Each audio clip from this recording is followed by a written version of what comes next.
I'm Selena. Hi, I'm Diana, And we are from I Speak Better. So today we'll be teaching you about some idioms. So idioms are basically a combination and collection of words that can mean a different thing. So these idioms will be helpful in helping you learn English all the more. Penny for your thoughts. So penny for your thoughts can be used to ask someone what they're thinking. An example would be, "Hey, can I have a penny for your thoughts?"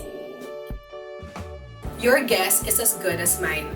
This is used when you don't know the answer or have no idea to something. An example to this is, if you don't know the answer, your guess is as good as mine.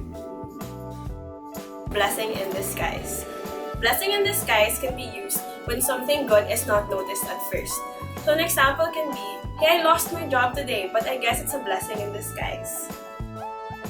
Last straw. This is used when you have reached the final problem in a series of problems. An example to this is, you've disappointed me so many times. This is the last straw. Hit the sack. So hit the sack means when you want to go to bed. So an example of this would be, "I'm very sleepy. I need to hit the sack." Keep in mind that idioms are used as a way to express yourself and not taken word for word. Be creative and have fun using these idioms in your conversations. So that's all for now, and see you soon. Thanks for watching! Don't forget to sign up and get the free demo class. And don't forget to follow us on Facebook and Instagram for promos and discounts. Bye!